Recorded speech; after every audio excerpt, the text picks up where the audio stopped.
Hello everyone, so hope you enjoyed the lunch and thank you for coming to this first session in the afternoon in this room. For the questions we are going to use Slido, so if you have questions just go to slido.com and use hashtag PyConPL, and after the presentation we will read the questions and Piotr will answer them. So please make a warm welcome for Piotr, who is going to speak about Agile development. So thank you. Thanks everyone. So it's the first session after lunch, so you're probably all sleeping, so that's good. Actually, I'm very happy that the room is full. I wasn't expecting that with a title like this. But yeah, okay, so who am I? I'm Piotr Podgórski. I work at a company called STX Next, which is a Python-oriented software house. And in my free time, I co-create Migawka IT, which is a software development and pattern-oriented and clean architecture community in Łódź.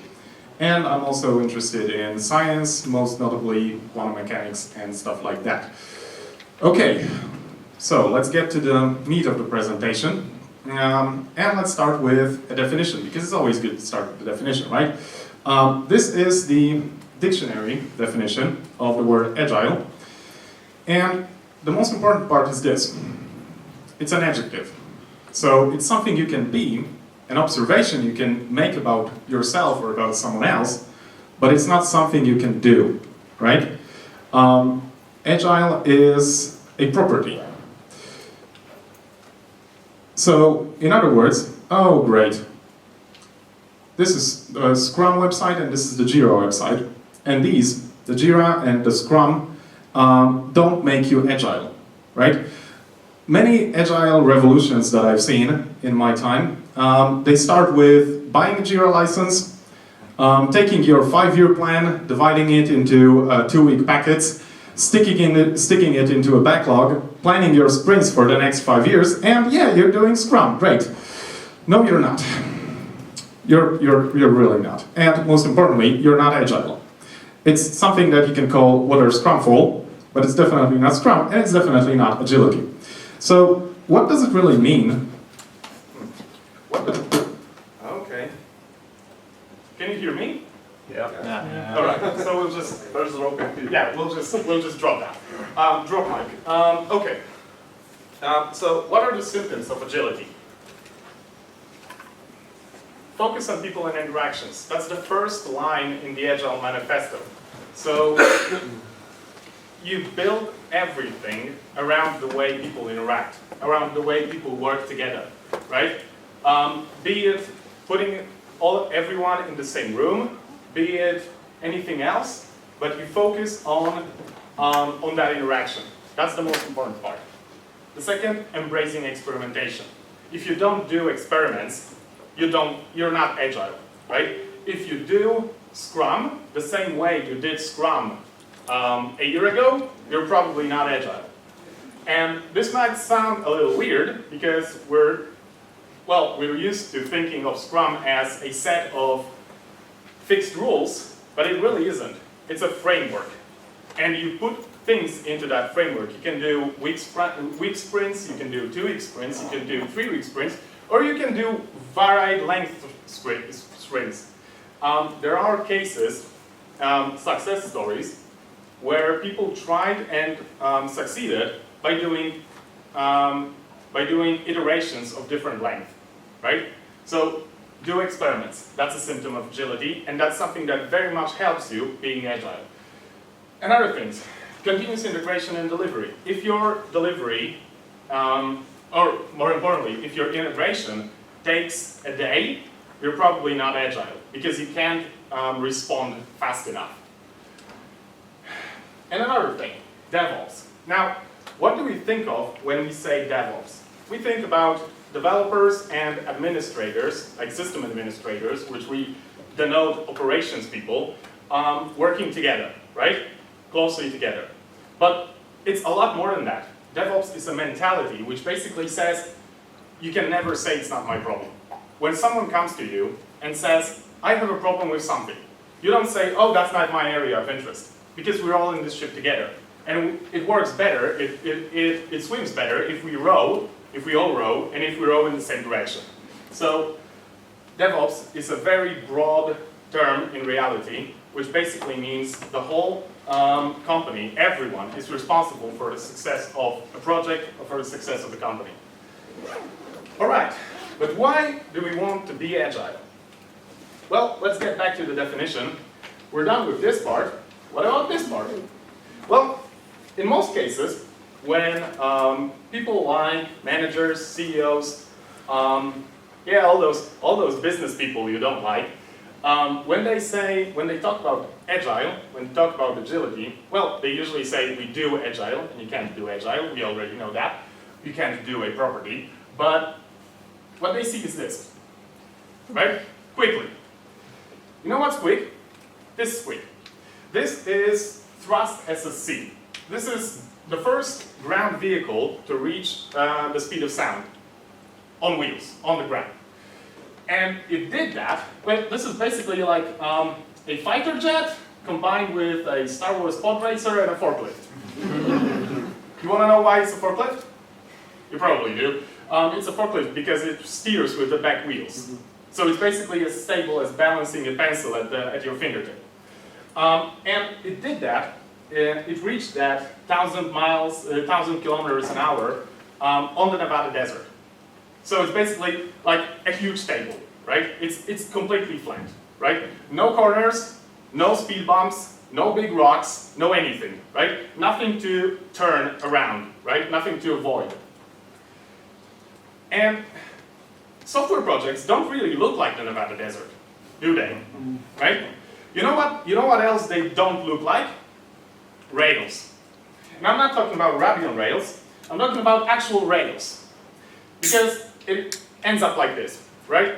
If you can't turn, if you can't change your direction, if you're just like gunning forward, it sometimes ends up like this. You turn into a ball of fire. The important part is this. Easily.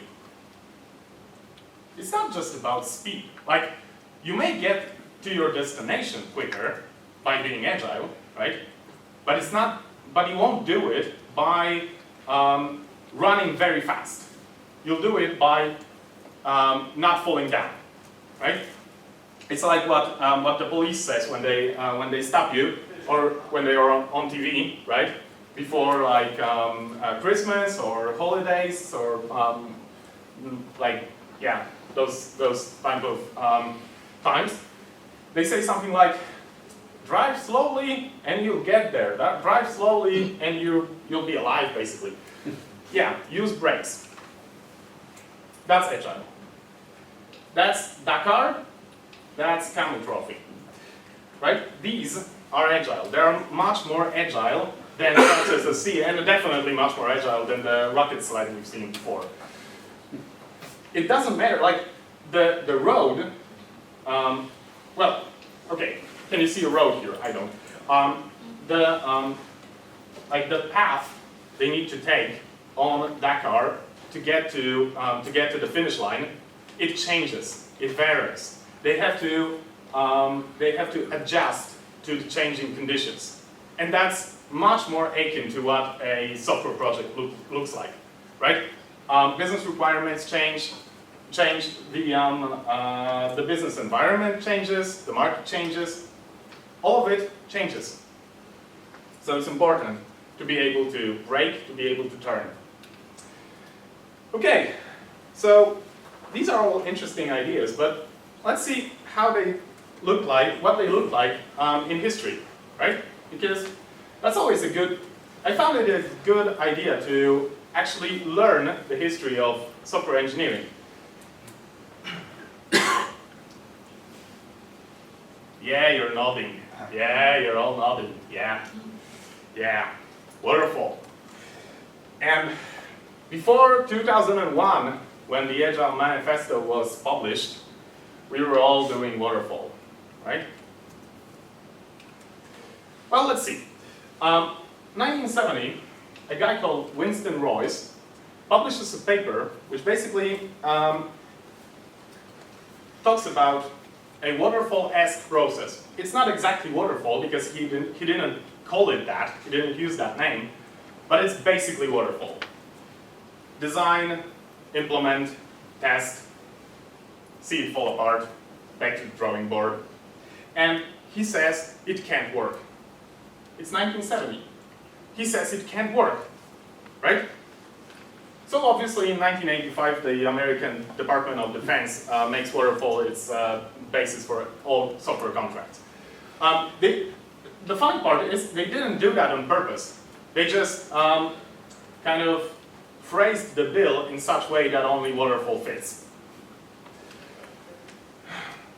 And I'm going to talk about a time a little earlier than that, 1968. That's before the Unix epoch, right? So that's before the beginning of time, right?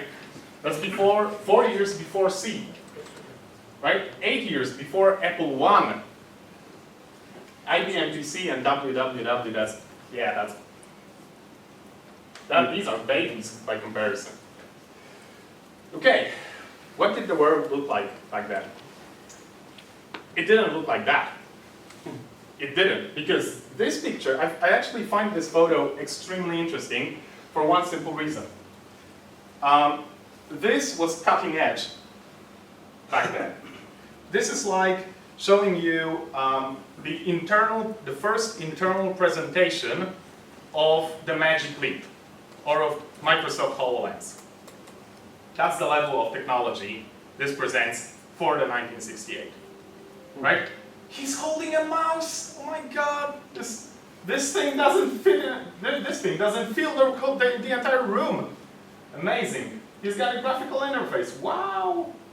Yeah. But at the same time, they were programming in this, right? And some people still do.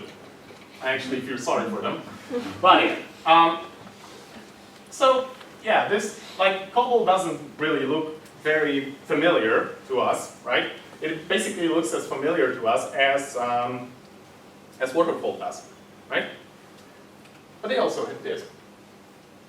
This is Agile 68. The year of release is in the name. And it actually looks a lot more like the languages we actually use, right? Interesting. You know what else is interesting? This.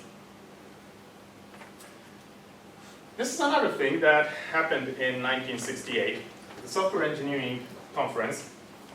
And it was sponsored by NATO. And they had a couple of interesting ideas back then. Like Mr. Hollis Kinslow, who says, the design process is an iterative one. In my terms, design consists of flowchart until you think you understand the problem. You think you understand the problem. You know that you probably don't. But flowchart until you're fairly confident that maybe you're on the right track. Write code until you realize that you don't. Go back and redo the flowchart. Iterate until you get the correct result. Until you're happy. This is a very iterative approach. This is an approach that is akin to TDD. This is an approach that is akin to SCRUM. But there's more. Roman crayon. We go for years to find a system, to find that the system, which was not well understood to start with, does not work as anticipated. Now, from the first part of this paragraph, you could actually think that he's calling for more upfront planning, right? Make sure you understand the problem better. But it's actually a critique. We build systems like the Wright brothers built airplanes. Build the whole thing, push it off a cliff, and let it crash and start over. He doesn't like that approach. And my favorite, because it could actually fit in a tweet, we should have feedback from users early in the design process. Yeah? Talk to your users. 1968. And then we somehow forgot all this. Yeah, but agility is not just management. I mean, there are people who can do this.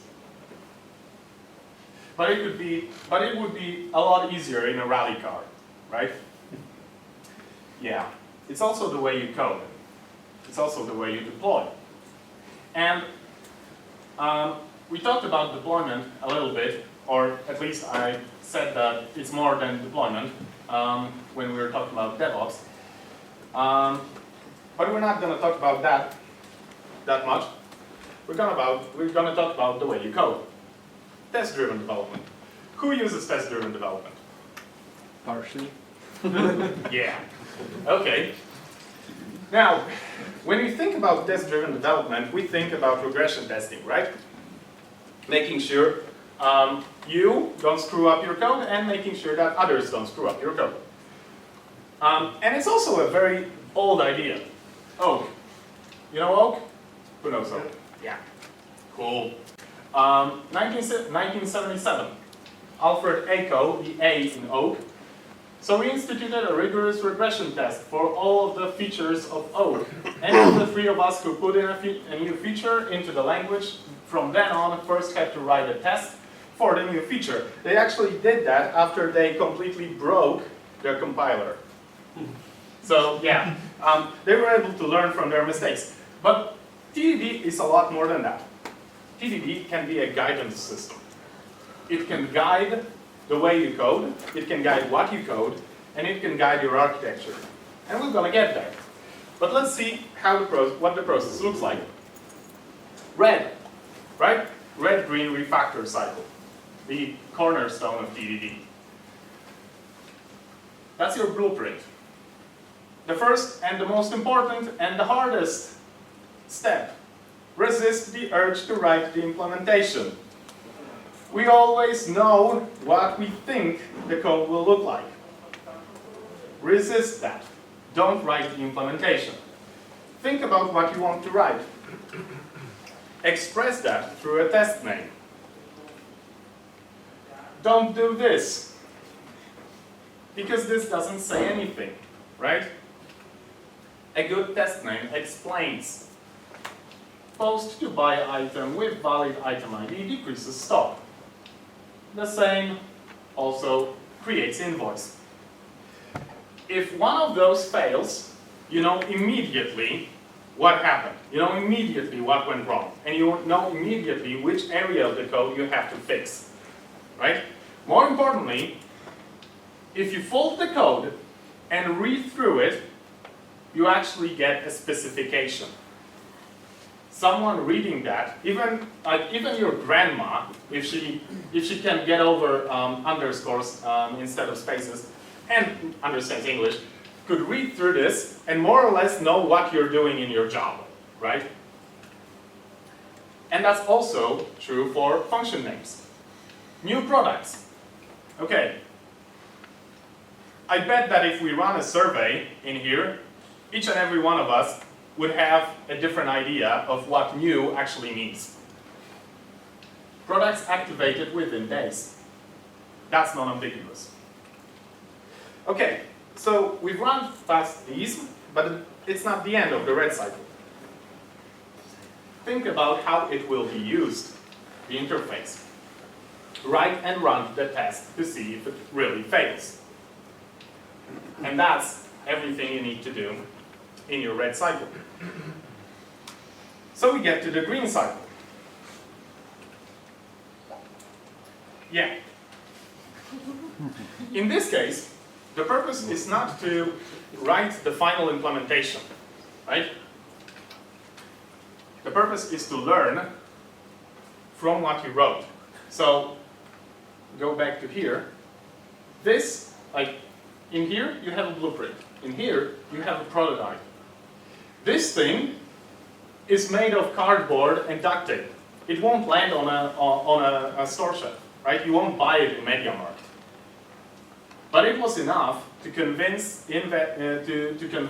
investors that the idea that Mr. Dyson had for this bagless vacuum was actually a good idea, and it got him money, right? That's the important part. You don't care if it looks like this, right? It could look like complete crap, but what you really want to do is build a prototype that will teach you something about the system that you're trying to implement. And then you can act on that knowledge through refactoring. Think about what you wrote. Think about how you wrote it. Make it beautiful, like this. Yeah? Make it fast, if it needs to be. If it doesn't need to be fast, don't do it. Because there are two rules of optimization. First, don't do it. Second, don't do it yet. And improve your tests. And this is all bold for a reason. Once you're finished with this, go back to your test suite. Make sure that you covered everything. Make sure that your tests actually follow more than just the happy path, because you may have started with that. So make sure you're fixing that. And again, write interactive specification. This is actually the cover for the assembly manual for the 1970 Mustang, but yeah. But this feels slow.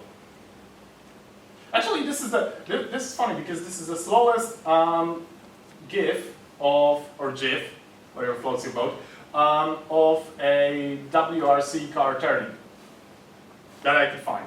We're obsessed with speed, right? Like a GIF of a rally car taking a corner slowly because it's really because it's not that wide or anything like that. That's not cool, right? We don't put that on the internet. But yeah, it feels slow. That's the point, right?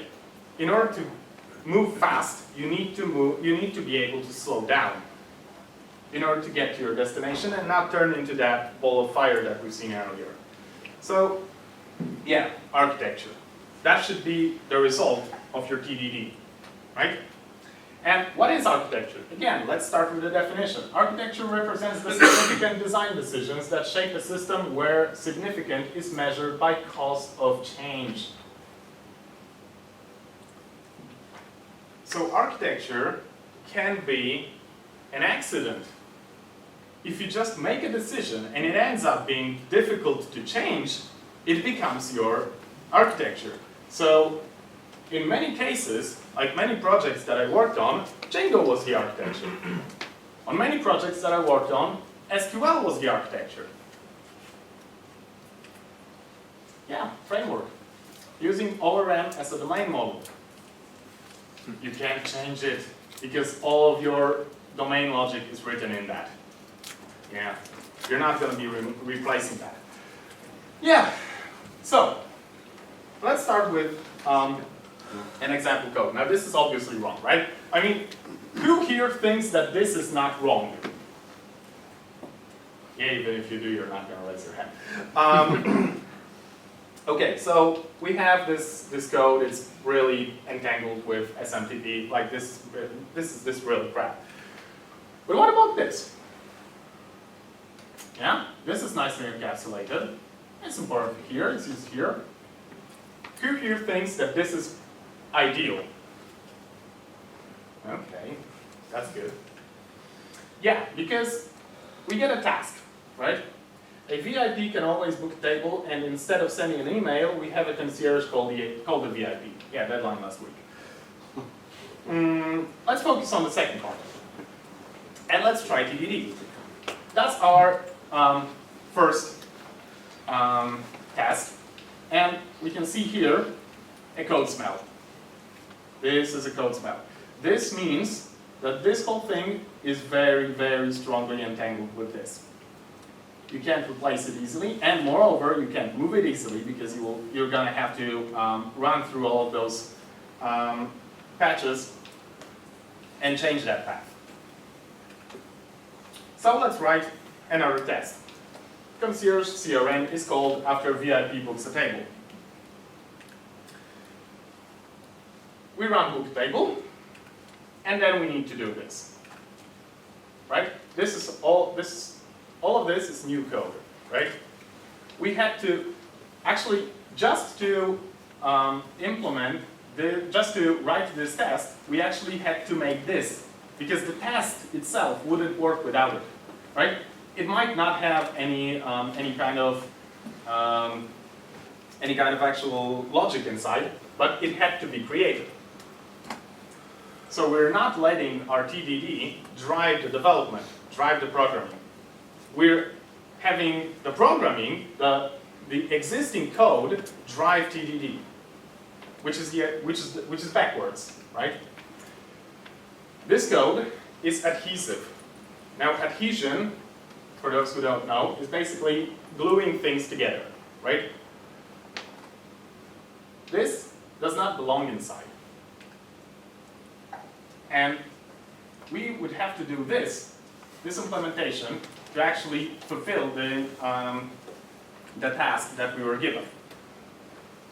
So now we have a bool here, which controls these. And now we get this, the second part, and we're going to have to change this as well, right? Check availability.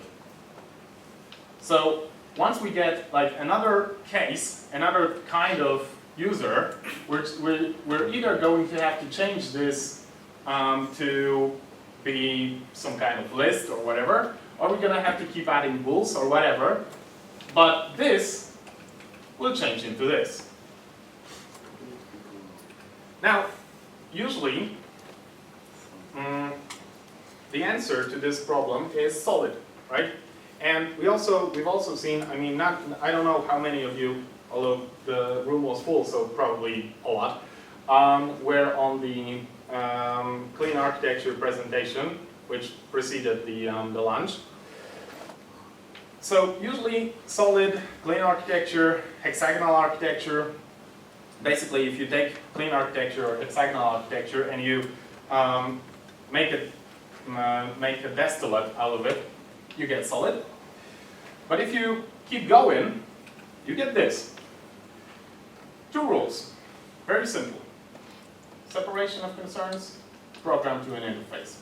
Like a cassette player, right? The cassette player is only interested in taking an object which adheres to a specific interface, using that interface, extracting music from that interface, and passing that, that music on to another interface to which the speakers are connected, right? The cassette, or the music cassette, as they used to call them, the cassette actually only is only concerned with providing an interface or implementing an interface, which the cassette player expects, and storing the music. In this case, we have built our cassette into the cassette player. We can't replace it without taking the whole thing apart.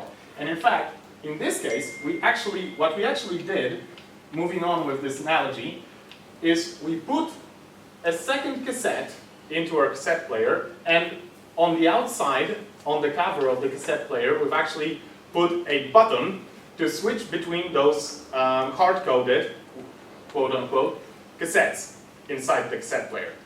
So if we let's say that we had like rock and I don't know, country, and now we want some pop, right? We're gonna have to take our cassette player apart again, stick another cassette in there, and put another button on the front, or make that button three values. And we want this. We want to be able to do this. This has a jack, so it's connected to, it's basically an aux, and this is Bluetooth, right? So this allows you to connect your phone, your Bluetooth-enabled phone, to your old school cassette player in a classic car. Now, how cool is that? I mean, you don't need to replace your awesome 1960s cassette player. You can just stick a cassette that adheres to the same interface, right? And it will just work. Now, these, they're not used in this case, right? But this, you can. Actually, you could use these to power the thing, right? Perfectly fine. Okay, so let's see what it would look like if we actually use those principles. First, we need a little bit more context. This is the guest view. Obviously, it would have a lot more stuff in here, but let's just focus on the important bits. So this is our domain logic, this is our view, and let's go back to TDD. Now, we have our test, which says test email is sent to guests after they book a table, right? And we have our log, because logs in general, not bad. Patches, horrible. And we give it to the book table function, and we assert that it was called. Now, what changes when we actually want to implement our new task? The name.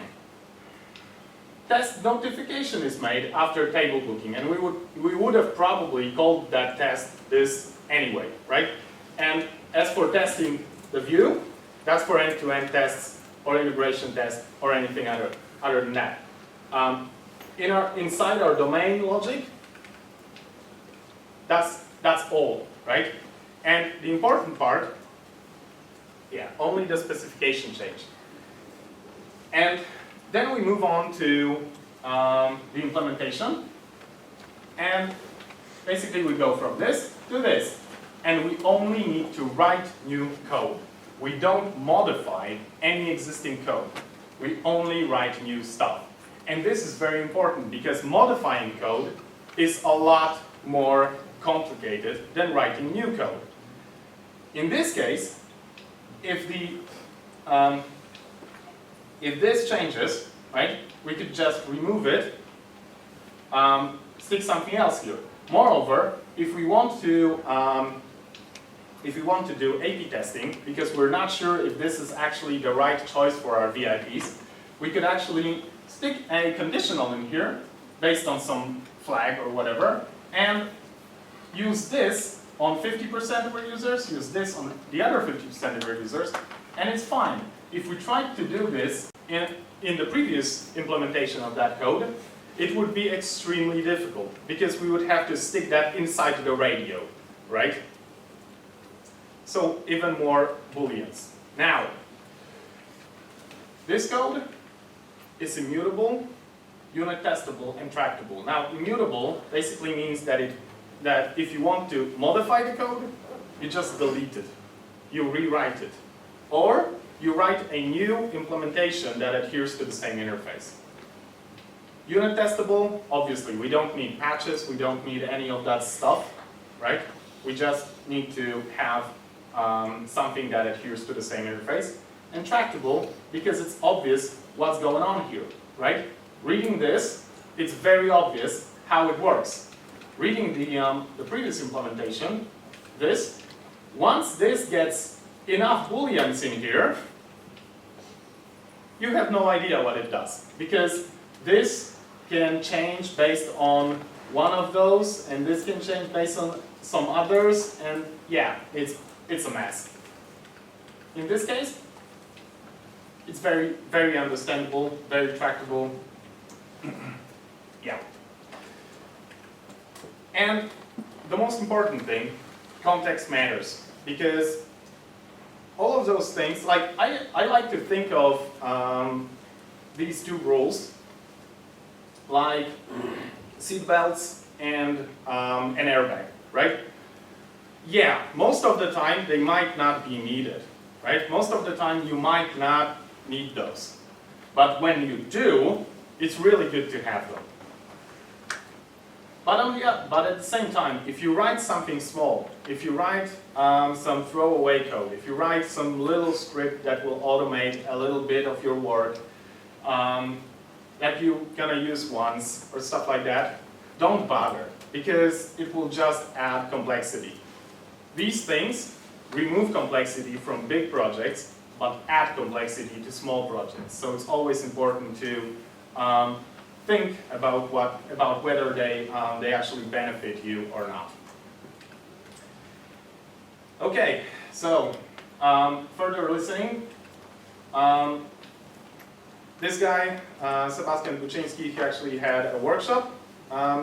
So some of you probably attended. You know this guy, right? From the clean architecture talk. And if you were on the clean architecture talk, you also know this guy, because yeah, Kevin Henney is really cool, and He has internet unique name, so if you Google him, you'll find him. Unlike me, I have very internet non-unique name. But if you look for him, I strongly advise every single talk that he's ever given. Really, it's worth it.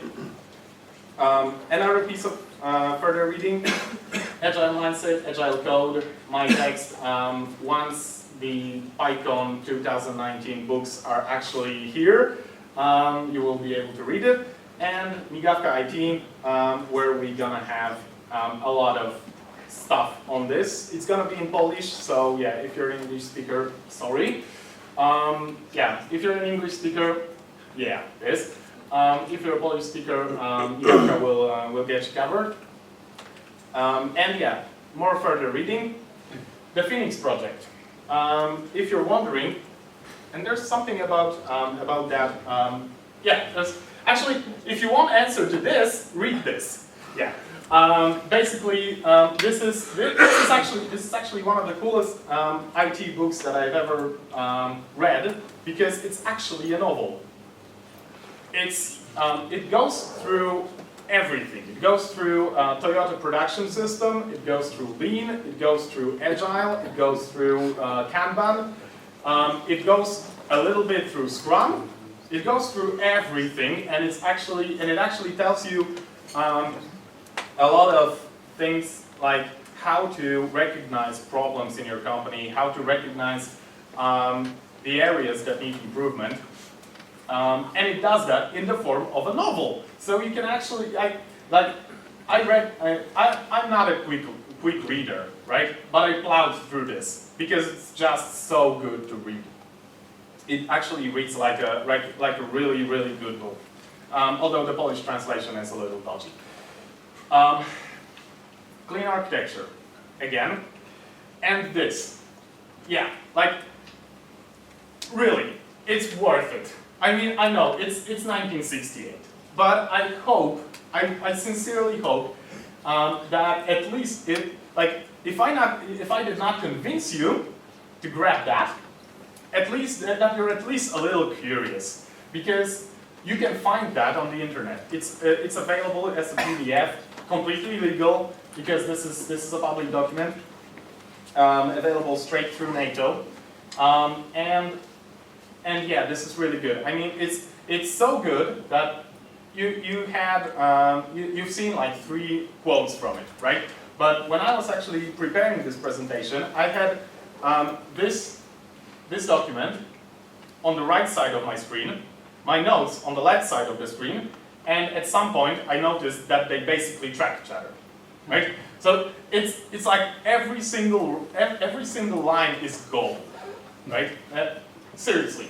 And the cool thing is, they actually they don't always agree with each other, right? Like they have different ideas. It was a very exploratory time. And at the same time, some of the problems they talk about are still very much alive since '68. And some of the solutions are the same solutions that you hear today on Agile conferences. So that's really, really bad. I mean, we really suck at remembering and learning our own history as a field. No. It is just renaming, rebranding. Yeah, that's a very good point. We were actually looking for a buzzword, the most current buzzword, and we found modular monolith, which is basically another way of saying modular monolith, which is basically another way of saying encapsulate your stuff, right? Yeah, it's the same thing. The same like microservices, right? We're waiting for nano services. And who knows where we go from there? Quantum services? Who knows? Yeah. So, thank you very much. I hope you enjoyed the talk. You can reach me here, you can reach me here, you can reach me here, and you can find the slides here. Thank you very much.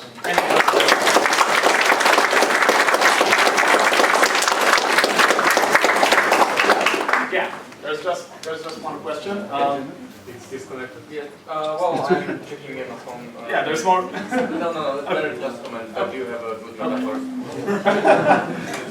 If DevOps is a culture where everyone is held responsible for the project, how to avoid handovers?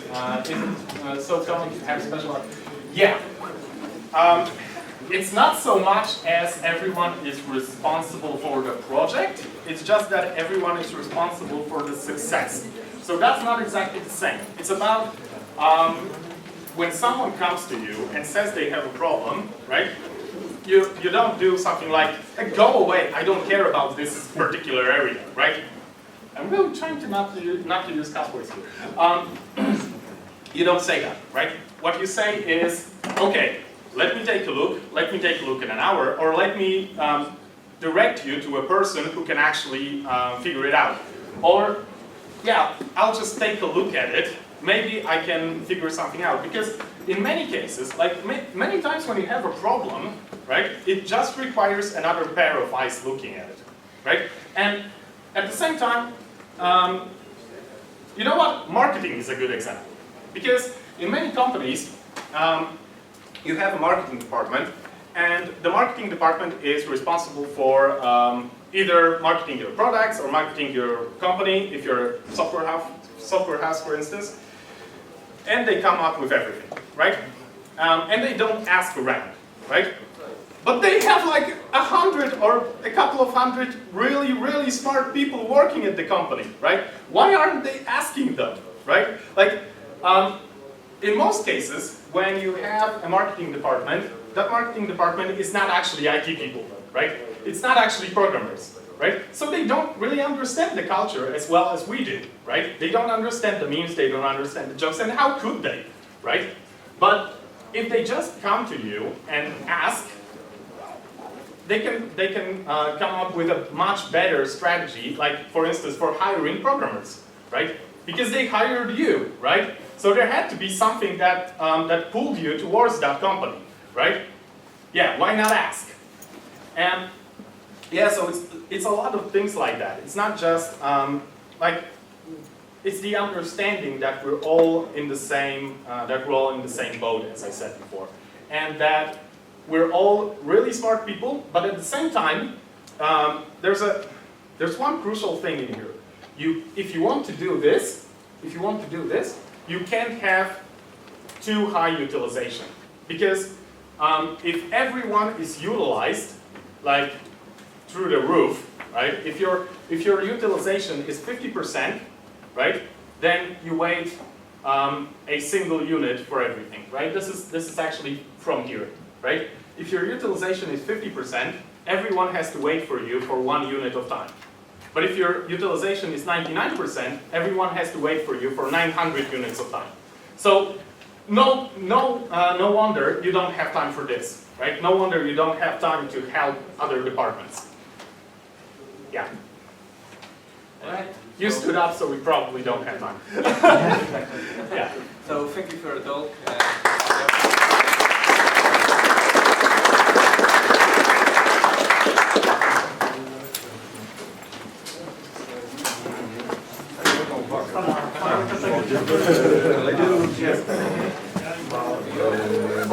Szkoły, tak? Aha.